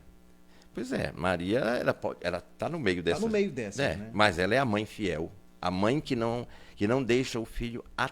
Eu acho que ela é um exemplo de muitas mães. Maria. Aquela mulher que, mesmo que o seu filho esteja sendo condenado como um criminoso, como um malfeitor, ela não acredita nisso. Ela sabe por que ela gerou o filho. Ela sabe a quem ela deu a resposta, que foi para Deus. E ela sabe que o filho está fazendo aquilo tudo por amor. Então ela ama junto com ele. Ela não arreda o pé em nenhum momento. Sobre a vida de Jesus Cristo, a gente esqueceu de falar, quero lembrar agora, a gente comentou pouca coisa sobre a Quaresma. 40 dias que Jesus viveu no deserto. 40 dias que Jesus viveu sendo tentado pelo diabo. Né? A gente comenta que Jesus... a Bíblia fala, né, que Jesus, o diabo levou Deus aos céus, mostrou, né, Dos reinos da terra. Dos reinos da terra. Se jogue daqui. Isso aí não. Enfim, isso aí já foi no pináculo do templo. Ele levou. Primeiro o diabo levou. Segundo. São Porque momentos, o primeiro na verdade, foi a pedra, transforma a pedra em pão. Isso, e o outro momento? O outro levou Jesus a um monte alto e mostrou-lhes todo o reino da terra. E disse: tudo isso é meu. Já sabe que os reinos, o mundo, o poder da riqueza, né? O poder violento, tudo isso pertence ao diabo. Ele disse que é dele, está lá na Bíblia. Certo. Então, eu te darei tudo isso se tu te prostrares e me adorares. Quer dizer, quem adora ao diabo, sinceramente, são esses que colocam a sua segurança no poder e na riqueza. Esses são do diabo. Quero dizer que a gente não necessite, nós necessitamos do necessário para viver, do que é necessário. Quem tem mais do que é necessário, está deixando alguém pobre. O outro depois levou Jesus para a parte mais alta do templo, a fama, né? Olha, está escrito na Bíblia que Deus vai te tira daqui abaixo, porque está escrito na Bíblia que Deus mandará os seus anjos para te guardarem, para que tu não tropece em alguma pedra. Jesus diz, não tentarás o Senhor teu Deus. A fama é tentar a Deus, é querer ser um popstar, um superstar, uma Mulher Maravilha, um Superman, né? Super-herói. E hoje a gente vê que as redes sociais, né, elas servem para isso também, né? Para o ser humano querer grandeza, querer ser grande, ser magnífico, ser uma estrela, né? Entendi. Então, 3 momentos, né? Transforme a pedra. As necessidades imediatas. Necessidades imediatas. O segundo é o reino. O reino. E esse outro momento aqui você que fala. É a fama. Cara, 40 dias, hein? Mas assim, até então, padre, 40 dias foi que ele foi realmente tentado mesmo? 40 dias, assim? 40 é um número, ele é simbólico na Bíblia. Tem um significado também, é o 40. O que quer dizer o 40? 40 quer dizer um tempo exato. Um tempo propício. Um tempo pleno. Um tempo que foi necessário. Entendi. 40 anos no deserto, 40 dias e 40 noites das chuvas, 40 dias no deserto, Jesus. O 40 é o tempo exato em que Deus prova. A teologia bíblica interpreta como toda a vida de Jesus expressa naquelas tentações. A vida toda de Jesus foi uma tentação. Veja que em São João, quando ele multiplica os pães, a multidão vê aquilo, querem transformá-lo em rei. Jesus dá um contorno e foge para as montanhas. Porque o reino dele não é deste mundo. Ele diz para Pilatos, meu reino não é daqui. Quer dizer, Jesus não se deixou convencer por nenhuma proposta enganosa do mundo de hoje. Por isso que ele é o ser humano perfeito, o ser humano que a gente tem que seguir. É o exemplo da humanidade. São Paulo diz que a gente tem que crescer até atingir a estatura dele. Assim, ainda sobre esses 40 dias, assim, mais uma pergunta que surgiu aqui. 40 dias, todo mundo, assim, os discípulos, Maria, já sabia que Jesus avisou, olha, eu vou passar 40 dias no deserto. Houve essa comunicação, padre? Não, a gente não pode, porque senão está deixando um pouco a imaginação fluir, né? Sim. Os discípulos, os evangelhos, eles não têm o interesse de nos mostrar detalhes, certo, mas eles têm interesse de nos fazer compreender que aqueles eventos que estão ali é a medida da nossa fé. É a medida para nossa Mas fé. Aí, o final desses 40 dias, né? Até a gente sabe que 40 dias se encerra no domingo de Ramos, então esses 40 dias é o momento exato que Jesus volta do deserto e entra em Jerusalém. Seria exatamente. A quaresma ela é um tempo que a igreja nos dá oportuno para a nossa conversão pessoal e comunitária para celebrar a Páscoa, né? Quer dizer, é um tempo. Todos os momentos fortes, como o Natal e Páscoa, eles são antecipados de uma preparação. Preparação, realização e vivência. A gente prepara com os tempos do Advento e da Quaresma, a gente celebra, né? Prepara, celebra, quer dizer, realiza, celebra e vive. Tempo comum é o tempo da vivência. Falando em Quaresma, quero lembrar, eu acho que é no 3º domingo da Quaresma, confirma para mim, produção? É o 4º, né, que se veste rosa. Rosa, e 3º do Advento. E 3º do Advento, que simboliza a preparação à alegria. A alegria porque as festas já estão se aproximando. Sim. Para dizer, estamos próximos, então celebrar com fervor. Basicamente só esses 2 momentos, né, padre? A gente usa o rosa só nesses 2 momentos. A Quaresma inteira é o roxo. E o Advento também, porque é a cor da penitência, né? É a cor da penitência. E mais um ponto interessante. Na Quaresma não se canta o glória. Nem o aleluia. E nem um aleluia. O aleluia, ele é reservado ao domingo. Que, na verdade, domingo da ressurreição, quer dizer, na vigília. Okay. Por isso que Jesus, a gente celebra sempre a noitinha, para significar que Jesus, ele ressuscitou nessa madrugada, nessa noite e madrugada. Eu gosto disso, produção. São pontos-chave que às vezes a comunidade não sabe. Poxa, nunca mais cantaram glória, não se canta mais aleluia, são pontos específicos. Nós entoamos o glória somente em 2 liturgias da Quaresma, que acontece dentro da Quaresma. A festividade de São José e a Anunciação do Senhor, que é no dia 25 de março. 19 de março e 25 de março. Entendi. E até as leituras, né, padre? Dentro da quaresma são leituras muito específicas também, Sim, né? sim. Bem preparadas, né? Todo o lecionário da igreja, ele é a igreja Sim, sim. na sua sabedoria, na sua missão de mãe, de mestra, até a liturgia, na liturgia ela nos ensina, até com texto, com os textos bíblicos, os textos eucológicos, que são as orações, a igreja nos ensina. Mais uma aula de catequese rapidinho. Diga, produção.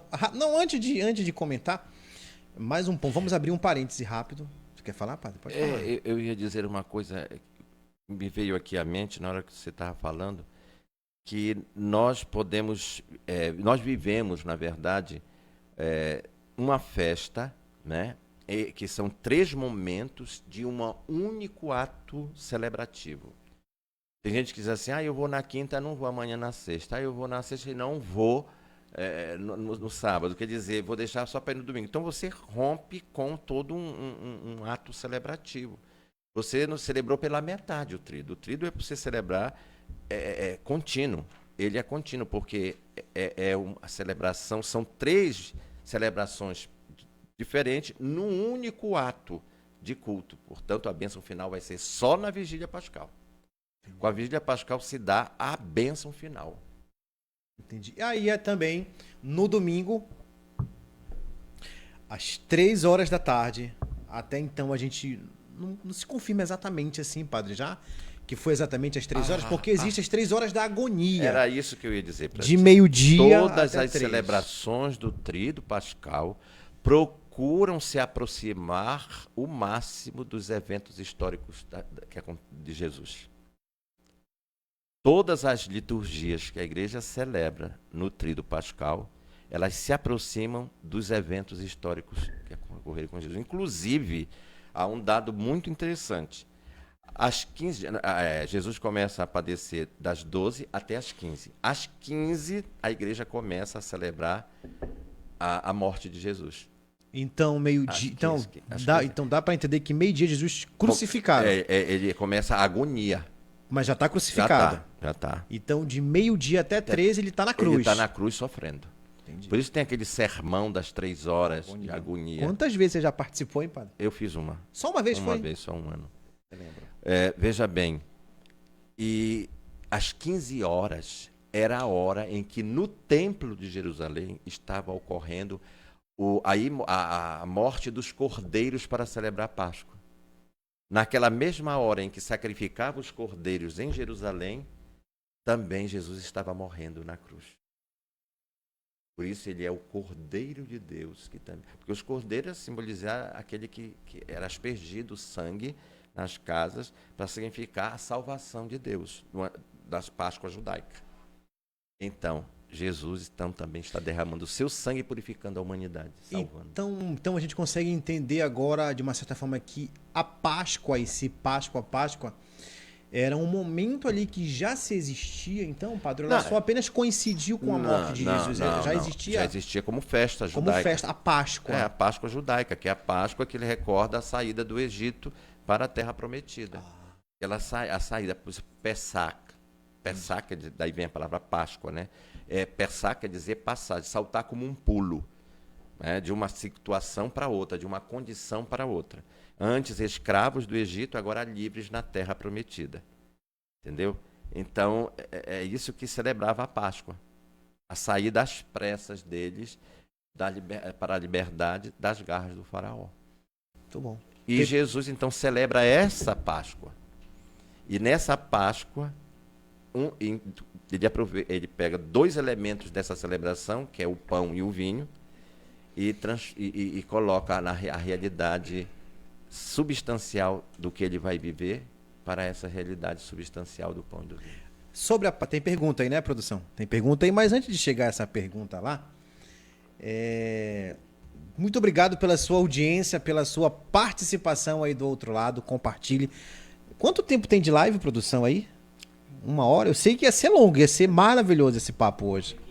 Beleza, estamos chegando. É uma oportunidade única que a gente tem. Seria interessante se outros padres também, com suas especialidades pudessem vir aqui também, Poxa, né, que bom. contigo. Verdade. É bom convidar também, né? Concordo. Cada um mostrando também, né, as suas qualificações. Sua visão, a sua A ideia. visão, sua ideia. Sempre a partir de duas coisas que são essenciais para nós: Bíblia, tradição e magistério. Isso ninguém pode, a igreja não, nenhum pode falar se não tivesse tripé. O fundamento deles é esse. Nós não podemos dizer além do que a igreja nos diz. Morte de Jesus Cristo, crucificação de meio-dia até 3. Já fizemos esses pontos. E agora vamos falar sobre os dois personagens que estão ali ao lado de Jesus Cristo, Padre. Ele está no meio. Um deles disse: Senhor, ao entrar no reino dos céus, lembre-te de mim. Lembra-se de mim. E Jesus responde para ele. Eu fiquei até arrepiado, sabe? Porque é forte demais, Padre. Eu vou refletir a partir daquilo que eu tenho mais propriedade, que no caso é a Sagrada Escritura. Tá, vamos lá. É interessante, porque o outro xinga, né? Vamos identificar quem são, Padre. O outro xinga, dos malfeitores, né, que dizem, um dos criminosos, porque eles estavam sendo crucificados como criminosos. Jesus está ali como um criminoso. Sim. Então, olha, se tu és mesmo Cristo, sai daí e tira a gente também. Se tu és filho de Deus, se tu és Messias, tira a gente daqui, sai. E o outro diz: poxa, tu não temes a Deus, tu que sofres a mesma condenação. Nós, é conveniente que nós estejamos nessa situação, né? É pertinente. Né? Mas este homem não fez nada de mal. Olha só, né?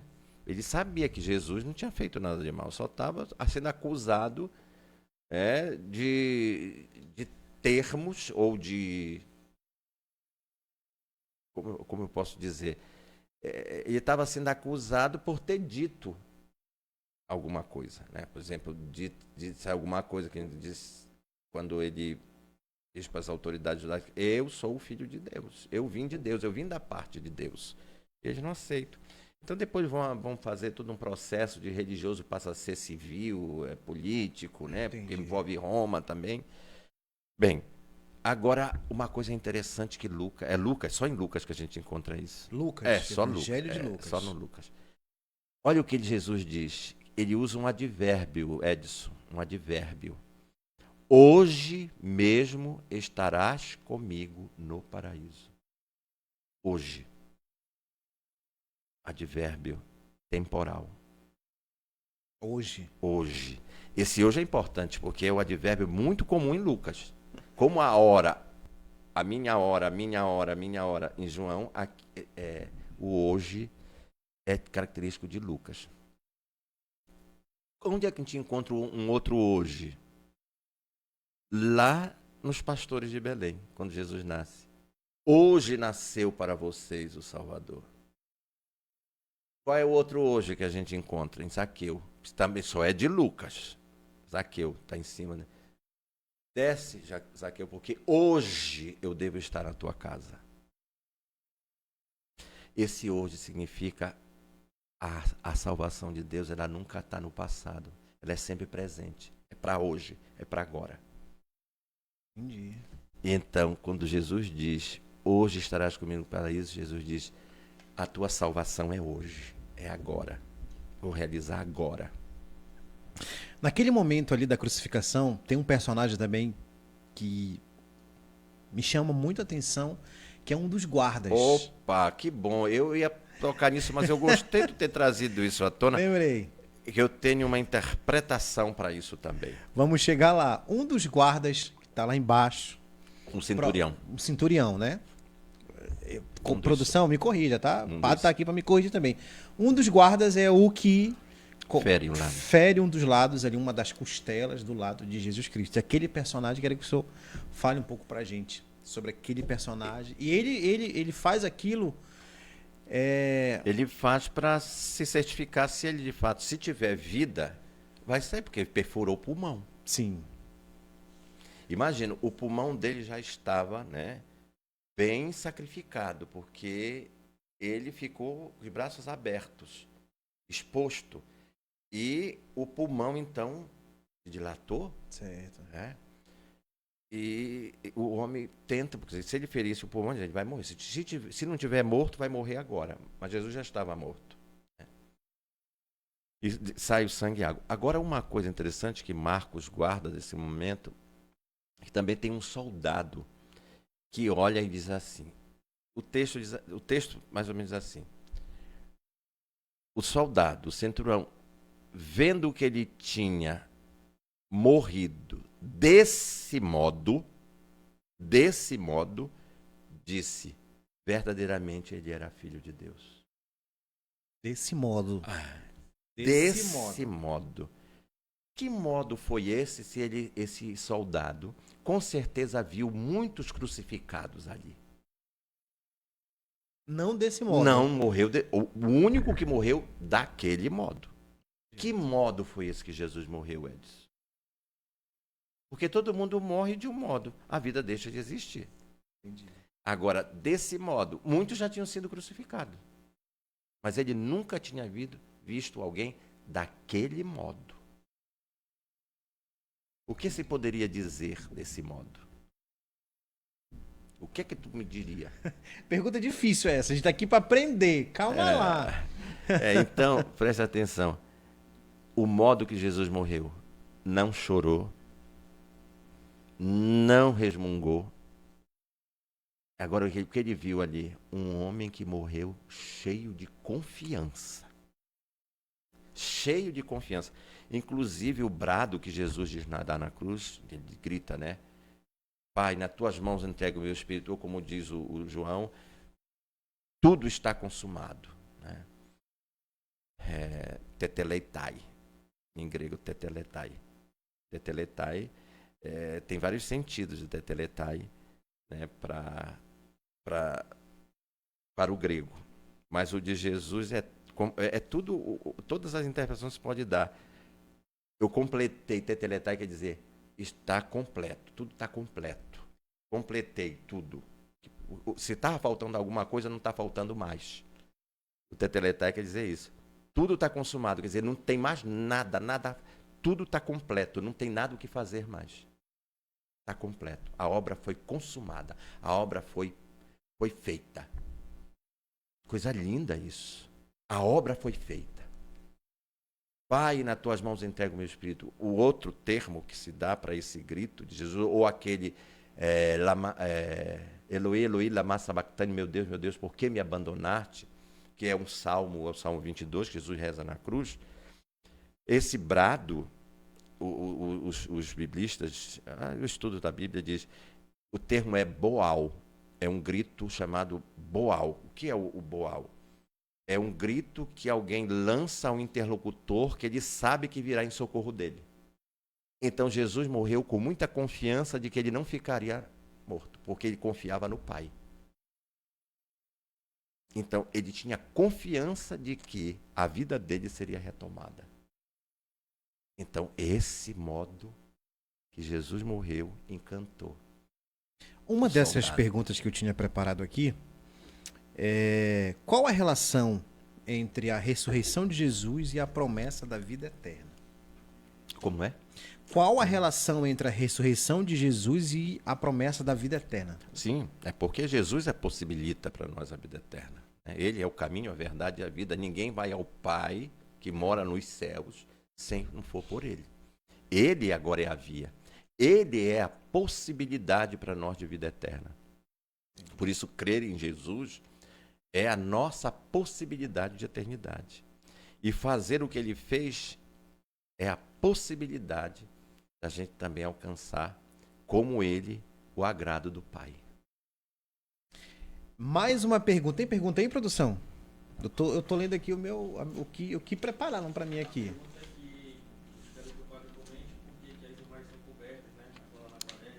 Na quaresma também, né? Todos os 40 dias elas ficam todas cobertas. As imagens nas igrejas, né? Alguns nas paróquias. deixam mais na Semana Santa.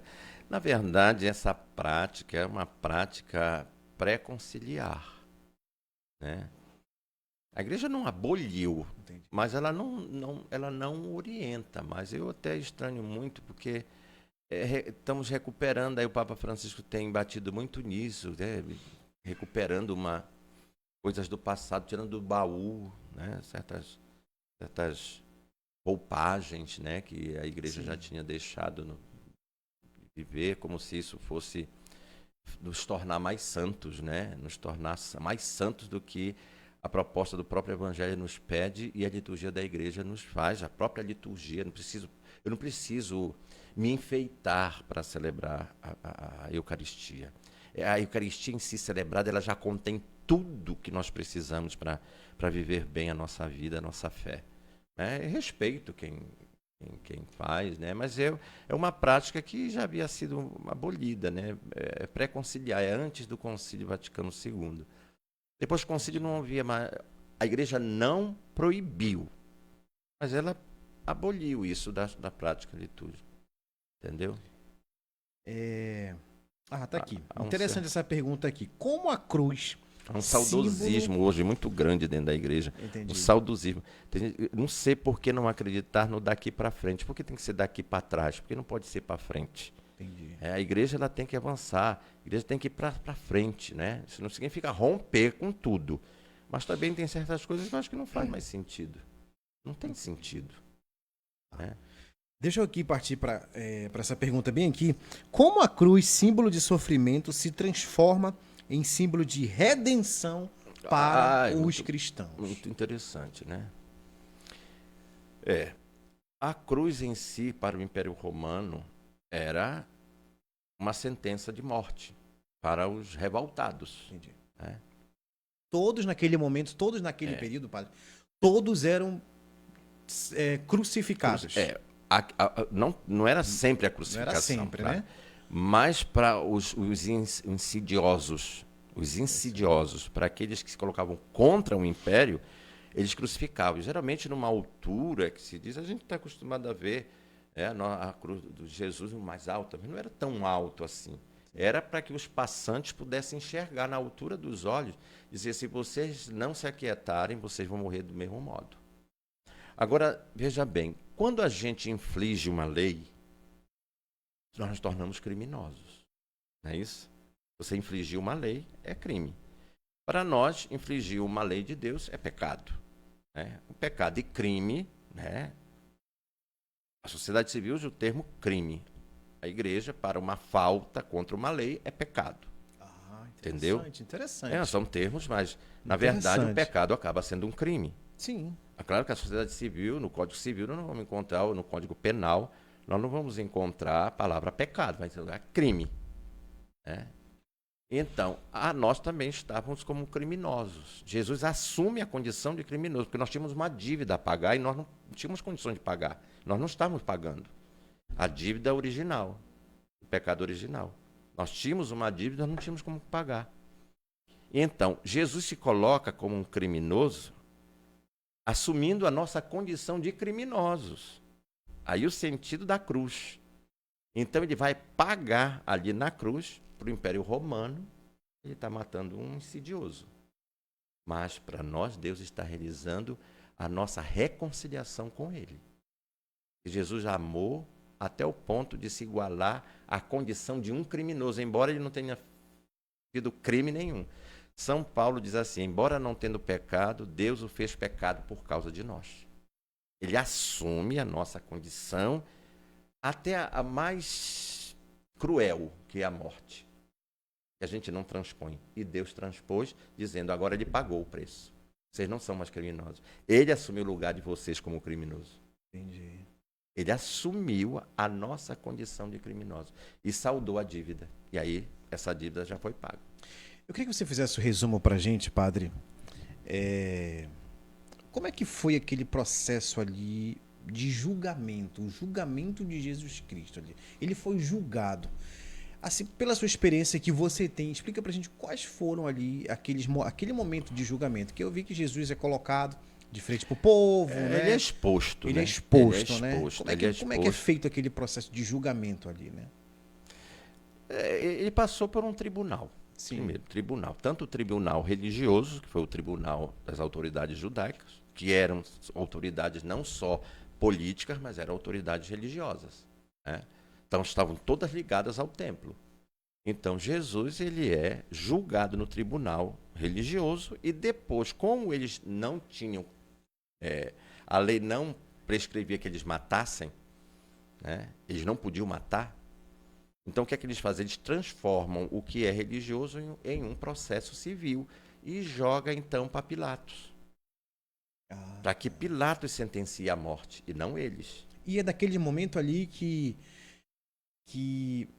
Jesus é julgado junto com outro ladrão, né? O Barrabás. Com Barrabás, tá? Lembrei o nome. E aí o povo pede para escolher, né? É isso mesmo? Pilatos pede pro povo escolher? Pilatos pede por... Mas é interessante que Barrabás. Bar quer dizer filho e Abá quer dizer pai. Entendi. Barrabás tem um nome. Esse nome dele é uma junção de duas palavras. Filho do pai. Barrabás, filho é um do criminoso. Também Jesus é preterido. Barrabás preferem Barrabás a Jesus. Jesus é condenado por Pilatos, mas salvou um filho do pai. Interessante. Mas salvou um filho do pai. Mesmo que ele fosse o criminoso. Mas salvou um filho do pai. Aí Jesus é condenado e existe aquele que a gente chama, que a gente faz habitualmente, né? Que são... Produção, Jesus passa por um percurso, que me lembra para mim que são a Via Cruz. A via, né? Que é a via sacra, né? É a via dolorosa.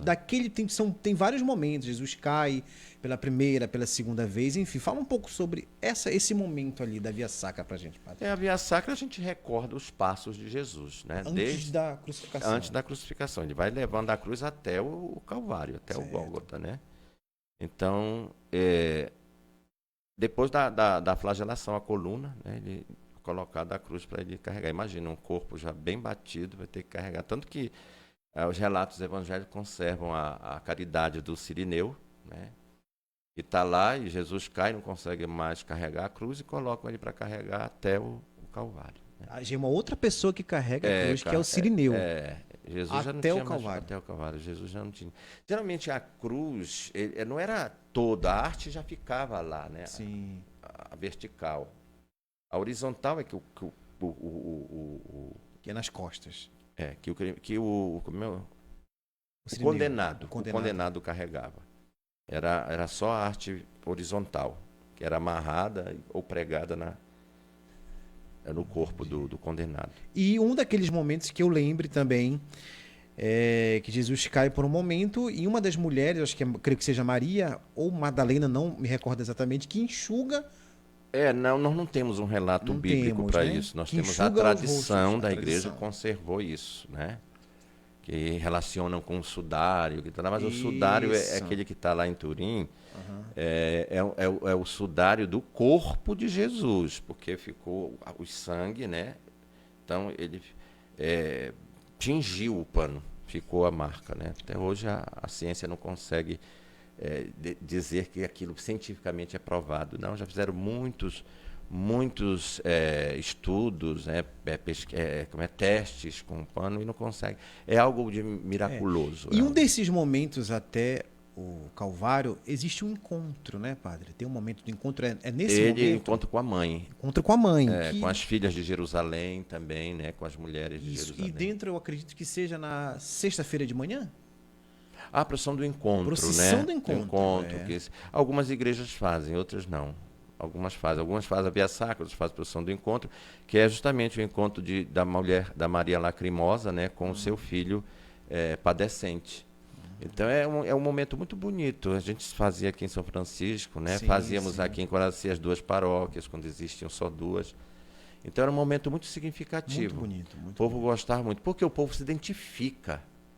O povo se identifica com o sofrimento, né? E olhando o nosso mundo hoje, né? As promessas que são feitas e são frustradas, né? Políticos que estão aí e se aproveitam, né? da vida sofrida do povo para poder ganhar mais e querer mais. Produção, tá tudo certo? O Puiuca já quer ir pro Cotijuba. Calma, Puiuca, fica por aí. Ele vai para Cotijuba agora? Não, brincadeira. Pessoal, você que está aí do outro lado, já estamos encerrando. Se você tiver alguma pergunta para fazer sobre a Semana Santa? Pode comentar aí, tá? A gente vai já encerrar. Tem outras perguntas aqui que eu também, basicamente, a gente já relatou de forma bem detalhada. Melhor. Agora seria interessante que nós fôssemos, né? Nós já iniciamos a Semana Santa. Já iniciamos. Mas o coração dessa semana é o Tríduo Pascal. Começa na missa da Ceia do Senhor, a celebração da Ceia do Senhor de quinta-feira. E que nós pudéssemos aproveitar esses dias todos, que não são feriados para relaxar, mas feriados para a gente contemplar. Entendi. Para a gente rezar, para a gente viver. E aproveitássemos para sentir os símbolos. É muito simbólico, tem muitos símbolos nessas liturgias. Vai aparecer muitos sinais, né, que são reveladores do mistério que nós estamos. No sábado, eu lembro que é feita uma fogueira, né? Tão fogueira. Bonita. Isso é habitual de toda a igreja, padre? A igreja pede que se faça uma fogueira, né, para simbolizar, porque é abençoado aquele fogo. É esse fogo que vai acender o círio, esse fogo abençoado que acende o círio, que recorda Cristo ressuscitado. Ele permanece 50 dias com a gente, né, no altar. Entendi. Tem uma pergunta bem interessante aqui, mais sobre a atualidade. Como os temas da Semana Santa, sacrifício, perdão e esperança, se aplicam aos desafios que enfrentamos hoje em dia? A gente consegue ter essa relação por dias atuais? Sacrifício, perdão e esperança. Nós estamos no ano da esperança, né? Que o Papa promulgou esse ano, o ano da esperança. Somos peregrinos de esperança. Né? Eu acho interessante o de e não da, porque nós não temos só a esperança em Cristo, mas também a gente vai vivendo neste mundo conservando em nós certas esperanças. É a esperança de um emprego, é a esperança de um casamento feliz, é a esperança de poder ter condições de dar o necessário para a família. É a esperança da gente terminar os estudos. É a esperança de concluir um curso. Então, nós conservamos muitas esperanças, né?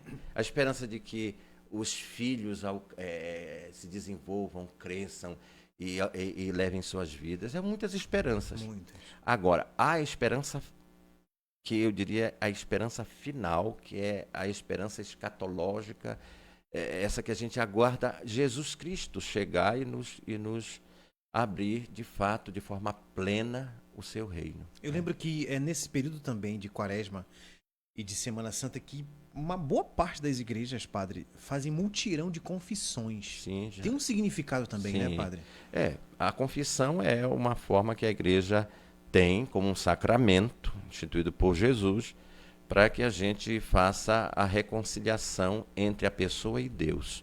É muito rico isso, não só para o penitente que se enriquece da graça, de ver também seus pecados purificados, mas enriquece também o padre, né? Os padres se enriquecem muito, muito.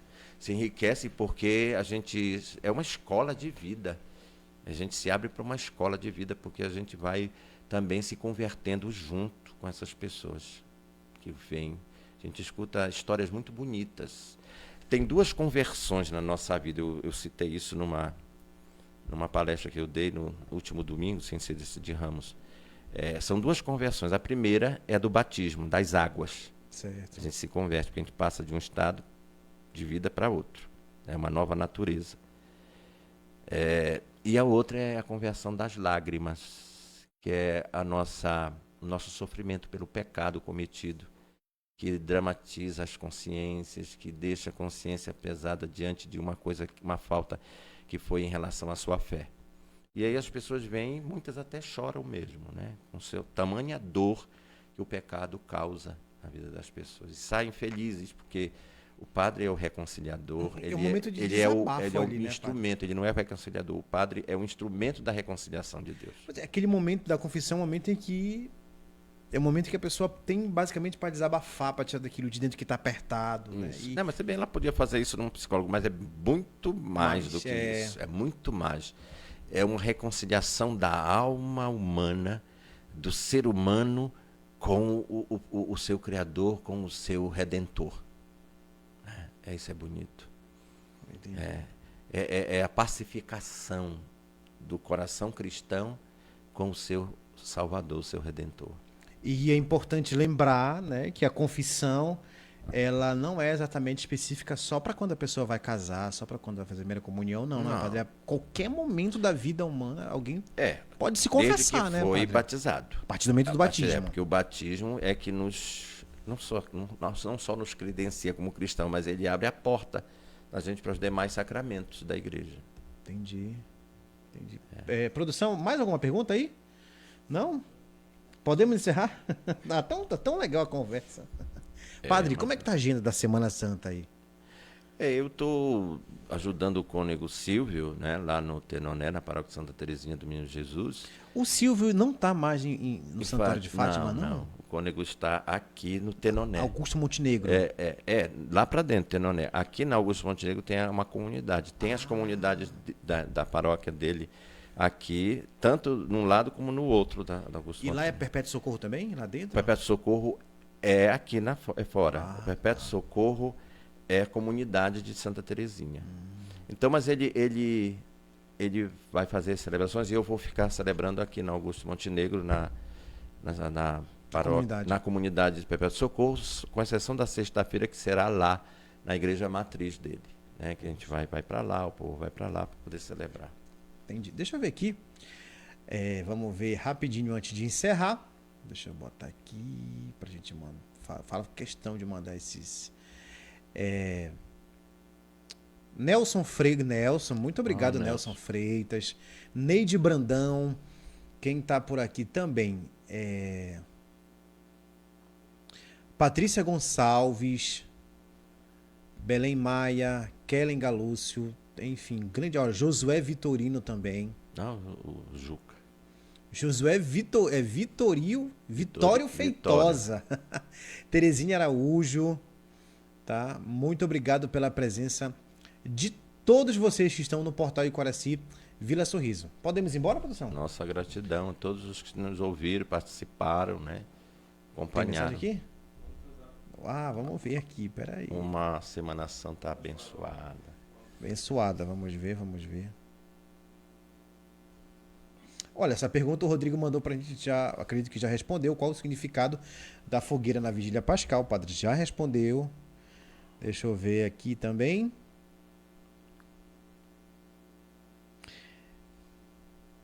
Tá aqui, é um lembrete. Vou já fazer esse lembrete aqui antes de encerrar. As paróquias daqui da região episcopal São João Batista, né? Deixa eu só lembrar aqui. Imaculada Conceição, Anderson Carlos em Outeiro. E Davi, São José, esposo de Maria. É isso, Jonathan, aqui? São duas paróquias no Outeiro? Muito bom. Paróquia de Outeiro. É o Anderson Carlos e o Davi. Aí, Paróquia da Divina Misericórdia, Padre Ulisses. Paróquia de Fátima, Padre Adalberto e Frei Márcio. Paróquia Madre Teresa, Padre Paulo João. Paróquia São João Batista, Padre Maurício e Padre Leonardo. São Francisco de Assis, Padre Everson. Paróquia Nossa Senhora do Livramento, Padre Rangel. Muito obrigado aos paroquianos aí que estão ligados com a gente também. Aproveito para mandar um grande abraço. O nosso grande amigo Luiz Paulo tá no Conjunto Satélite agora? Ele tá morando, O Luiz Paulo? Não, o Luiz Paulo ele tá no... Não, mas o Luiz Paulo que eu tô falando é o da Adriana. São dois Luiz Paulo. É o tenente lá, é sargento já ele? Um grande abraço, meu amigo Luiz Paulo, sua esposa Adriana também. Todo mundo ligado com a gente. Não, como é isso aí, produção? É sério? O Ítalo também. Muito obrigado, Ítalo. E também a sua esposa Suane. Estão ligados na passagem Tijuca. E a Suelen, Fábio. Quem tá mais aqui, Jonathan? Fala pra gente o nome, eu quero falar aqui. A Iluana. Quem tá mais? O Eduardo. Fala mais pra gente aqui, deixa eu ver. Gilberto, Fábio Oliveira, enfim. Padre, antes de encerrar, quero pedir mesmo, deixa eu mandar um grande abraço pra minha esposa na área do riso, ligada com a gente. Beijo, meu amor. Pra você, tudo de bom. Pra minha filha, Gabriele, meu filho Gabriel também. Comunidade ali do Perpétuo Socorro. O Padre João Paulo tá sempre celebrando com a gente na área do riso. Paulo João, né? Padre Paulo João. Você celebrou muito ali, não foi, padre? Sim. Muito na comunidade. Muito mesmo também. Minha mãe, Dona Giseuda, meu paizão, seu Vavá. Muito obrigado pela audiência de vocês. Padre, mensagem importante, mensagem final pra gente Melhor forma de vivenciar essa Semana Santa, melhor forma de vivenciar esse tríduo pascal aí. Fique à Primeira vontade. coisa que não pode faltar é fé. Primeira coisa. Tem que celebrar com fé, não apenas uma celebração como se fosse um teatro, mas celebrar com fé, com fervor, celebrar com o coração e a mente, né? Celebrar com o coração e a mente e, sobretudo, não pode faltar a nós a esperança, porque se morremos com Cristo, esperamos que com Ele também ressurgiremos. Então, eu acho que com isso a gente celebra muito bem. Já que foi feita aqui uma catequese nesse sentido, né? Também. Então, eu acredito que muitas pessoas podem celebrar com mais até consciência e ativamente a liturgia, como pede a orientação da igreja nas normas. Celebrar consciente e ativamente a liturgia. E como você comentou, né, padre, que participe do tríduo. Participe do tríduo, né? Dos 3 dias, né? Sexta, sábado e domingo. Começa sexta, quinta. Quinta, sexta e sábado, porque o domingo já começa pra gente com a ressurreição da vigília, né? O domingo já começa ali. Né? Nós vamos viver mais plenamente no domingo o dia que o Senhor ressuscitou. Este é o dia que o Senhor fez para nós, alegremos e nele exultemos. Diga, produção. Família do Lucas. Olha. Quem são, padre? Família do Lucas, o senhor que sabe quem é? O seu Lucas, Luiz Cláudio, Dona Rosa, o Rafael. o Rafael. Amigo nosso, Carlos, também está no Rio Grande do Sul acompanhando. Carlos também está no Rio Grande do Sul. Quem Muito é obrigado. O Carlos. O Carlos, nosso amigo. O Carlos, que é o irmão do...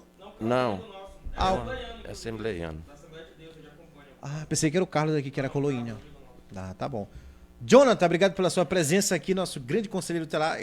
Próximo podcast, quem sabe pode ser você aqui. Vamos tentar agendar uma conversa muito importante. Padre, obrigado pela sua presença. Obrigado, Edson. Foi muito bom. Primeira vez que eu vim aqui. Muito bom. Eu gostei muito. Falhas acontecem na produção, mas foi corrigido. Era para começar 8, começou quase. 20 para as 9, era para começar 9. 8 horas da noite. É. Mas a mensagem foi passada, a mensagem foi transmitida. Isso é importante. Vai ficar salvo esse vídeo aí no Facebook. Vou divulgar, vou jogar lá no YouTube para ficar bonitinho e salvo. Vamos viver Semana Santa. Celebrando com fé, com amor e com esperança. Gente, obrigado pela audiência de todos vocês aqui nessa câmera central. Poiuca Santos, muito obrigado pela audiência de vocês aí no nosso podcast semanal, tá bom? Grande abraço, beijo no coração de todo mundo, boa Semana Santa para todo mundo, boa Páscoa para todos vocês. Tchau, tchau. Até o próximo podcast.